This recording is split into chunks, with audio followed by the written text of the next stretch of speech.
Welcome in, Whiskey Freaks. It's the Blind Tasting Podcast, and I'm John Stark as always.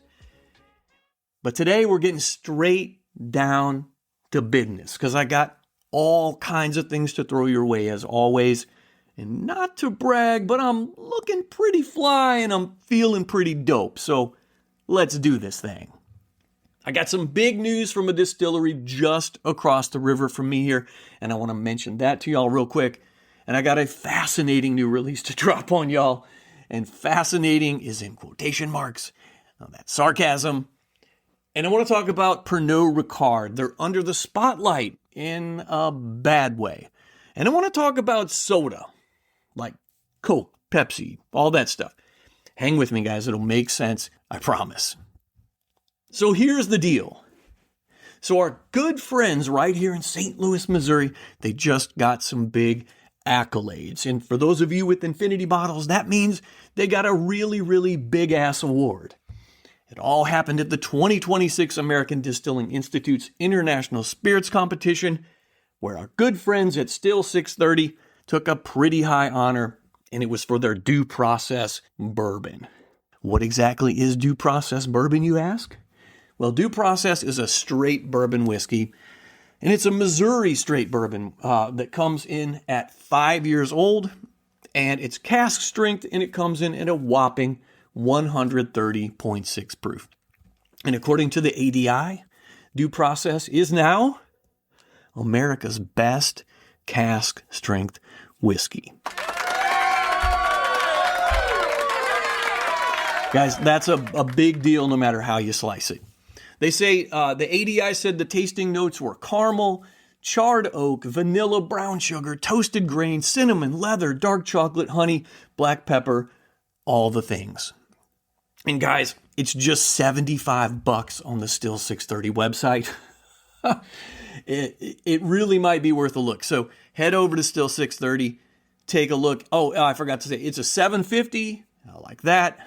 And like I said, $75. Can't beat that, guys. So a big cheers across the river at Still 630. Okay, now on to some not so exciting news.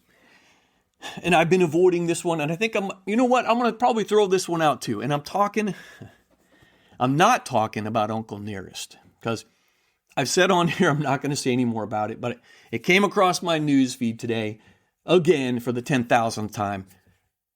Forget it, guys. I'm going to keep my word on that. To me, it's just aggravating. It's stupid. And quite frankly, I can't wrap my head around all the drama that they've got going on at Uncle Nearest. So, once again, saw it in the news. Going to take a pass on it. It'll be what it'll be. I once had a boss that always said, it is what it is. Yes. Fascinating news. Fascinating new release for y'all. And what I really mean is, what the hell? And also, why? I've got so many questions here, and you're going to know what I'm talking about in just a second, guys. Apparently, regular Fireball just wasn't enough. That's right, our good friends at Sazerac. You know, the same guys who make Pappy Van Winkle? Yeah, those guys. So they've just announced their newest, latest, and greatest concoction, Fireball Torched Vanilla. Oh, no! And I've got to be honest. Nobody asked for hot vanilla Fireball, guys. Nobody. And yet here we are. They describe it as a bolder, hotter side of vanilla. And Torched Vanilla hits store shelves in September. That's just right around the corner. And because apparently we need to be reminded to act quickly, it's a limited time offering. Limited release. Isn't that great? Yeah, so rush out to your 7-Eleven and grab some of this. It comes in, you can get it in either a 50 ml bottle for 99 cents, or you can go all in and get the $7.50 for a pocket-pleasing $14.99. And honestly, I think $14.99 might be the most Fireball thing about this entire announcement. Now, keep in mind, Fireball already has Blazing Apple out there. So apparently we're not done taking perfectly innocent flavors and setting them on fire. Hot vanilla. Yeah, that's what we needed. Guys, nobody asked for it, and nobody needs this.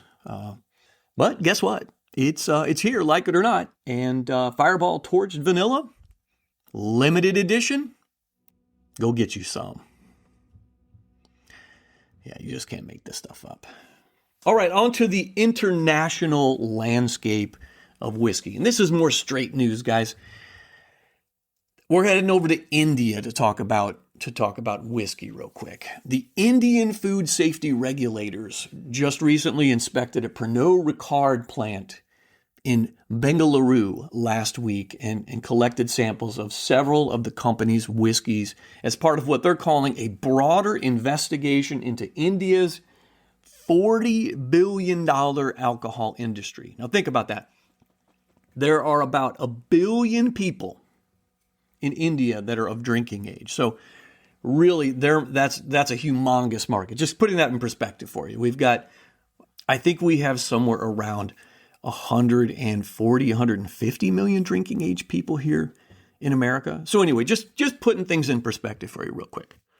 So they sampled bottles from Pernod Ricard at this production facility.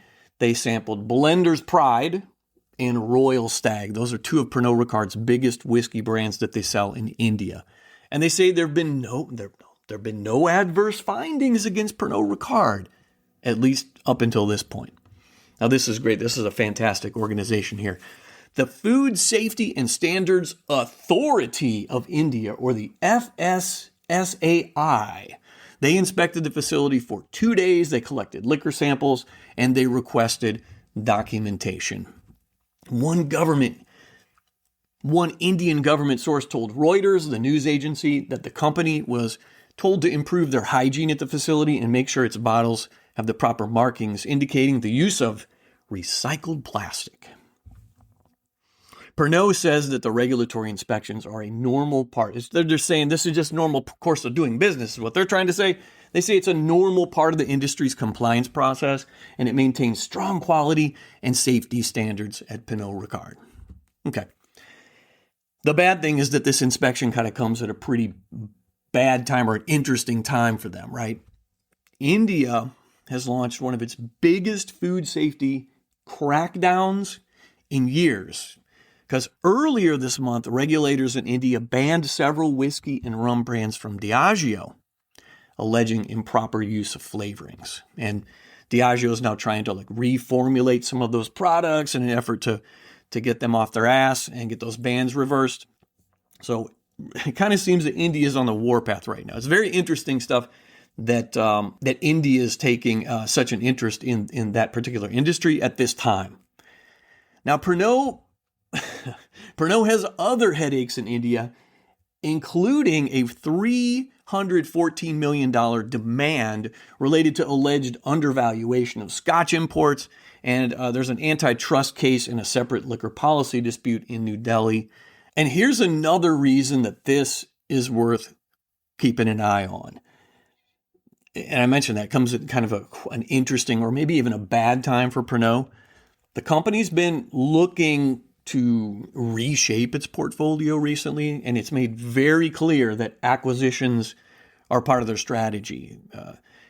You remember back earlier this year, Pernod Ricard if you remember earlier this year, Pernod confirmed it was in discussions with Brown-Forman, the company behind Jack and Woodford and Old Forester and all that.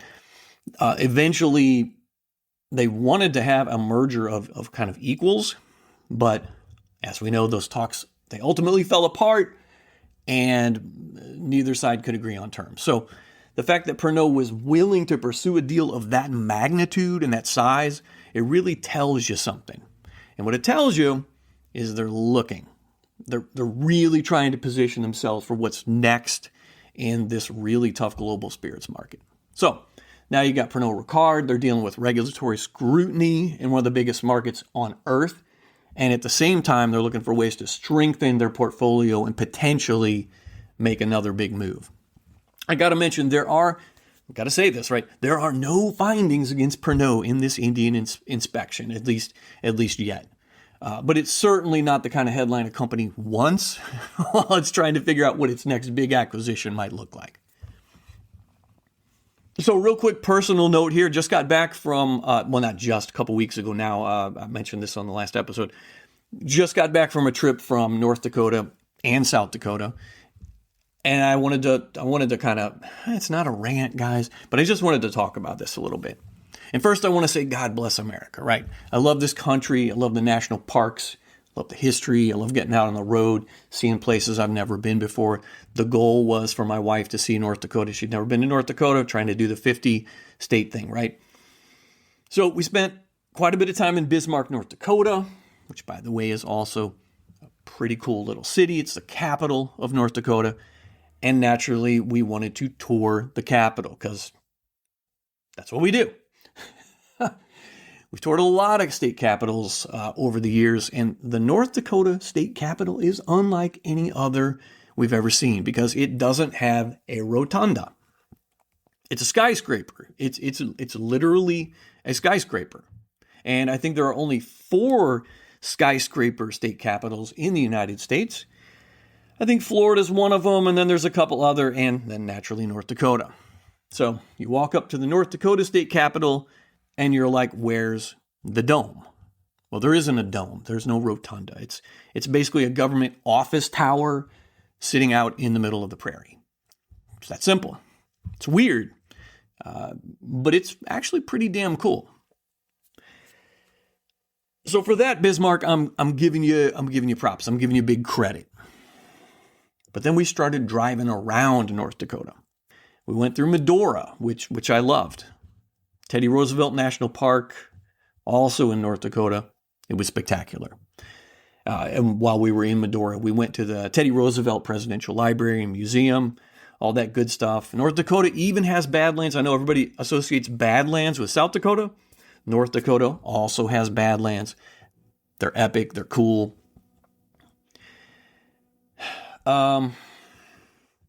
We saw a whole lot of amazing American history in North Dakota. Who knew, right? But apparently, there are 2 things that North Dakota has decided it doesn't need. Fountain soda, fountain cokes, fountain drinks, and bourbon. Say what? And I'm serious about the fountain soda. I'm not talking about when you go to a restaurant. I'm talking about when you stop to get gas at a gas station or a convenience store, the Moto Mart, the whatever it is, right?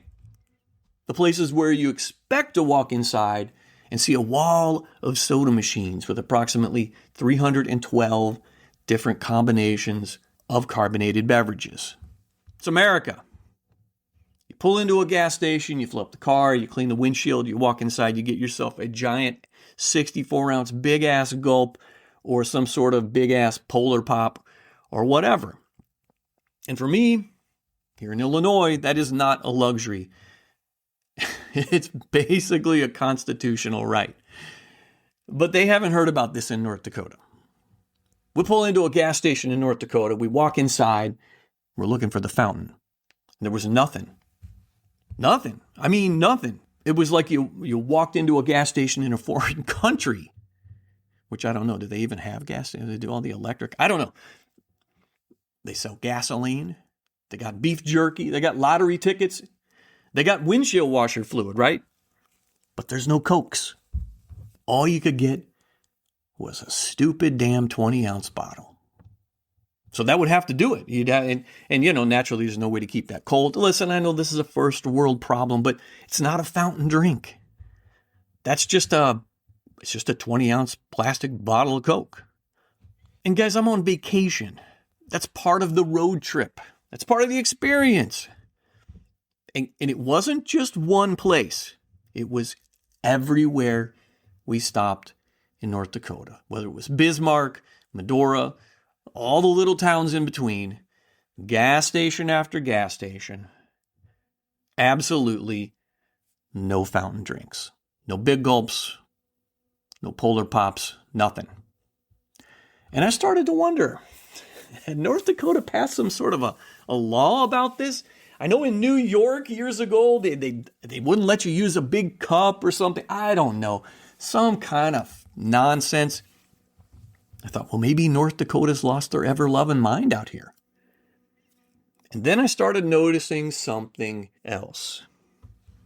Distilleries.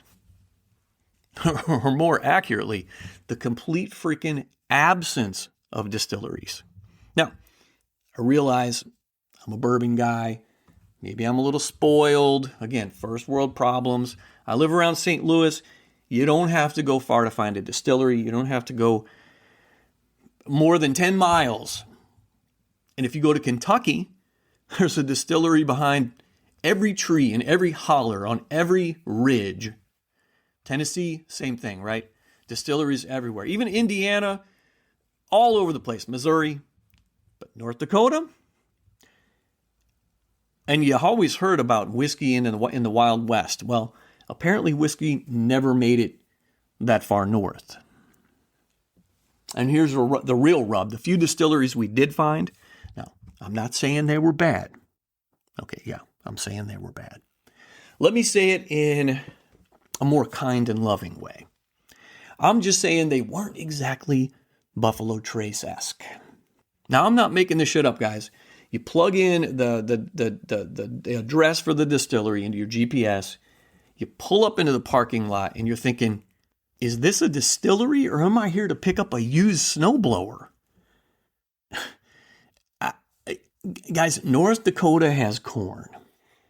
They've got wheat. They've got barley. They got enormous amount, millions of wide open spaces and acres, right? You got everything you need. And there's a market. I mean, I showed up all the way from Illinois. I had money. I was willing to turn loose of it. But you can't find a decent distillery. So here's my message to North Dakota. Dear North Dakota, you guys got Bismarck. Very cool state capital. You got Medora. You got Teddy Roosevelt, for crying out loud. You got some of the most spectacular wide open country in good old America, the beautiful. You've even got a freaking skyscraper for your state capital. And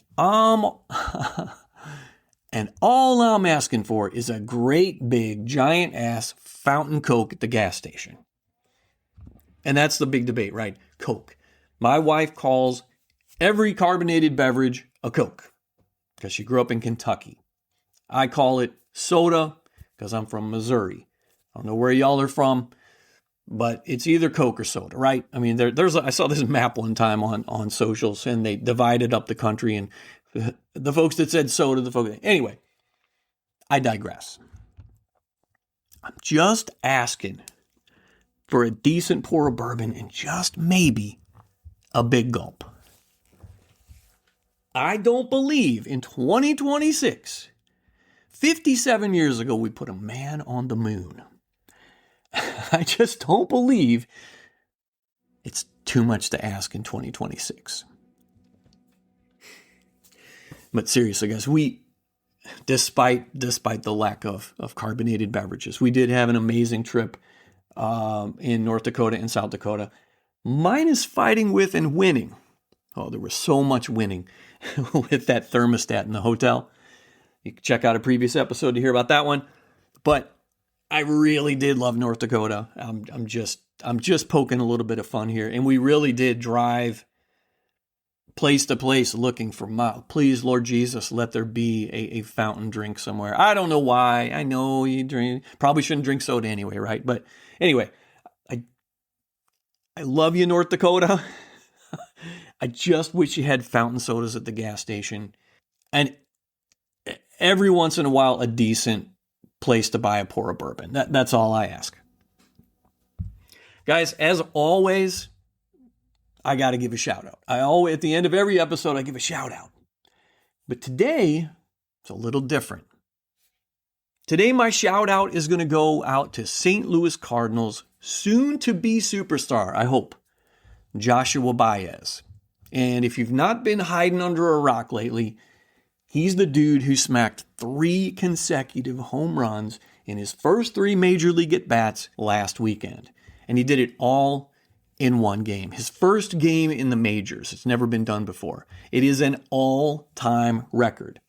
Nobody, and And there have been over 25,000 Major League Baseball players to play Major League Baseball. Babe Ruth didn't do it. Hank Aaron didn't do it. Not Mark McGwire, Barry Bonds. Josh Baez holds the record and probably will for a very long time. So today, I say cheers to the St. Louis Cardinals, and especially to Joshua Baez. Guys, I'll catch you all next time. Thanks for listening to the Blind Tasting Podcast.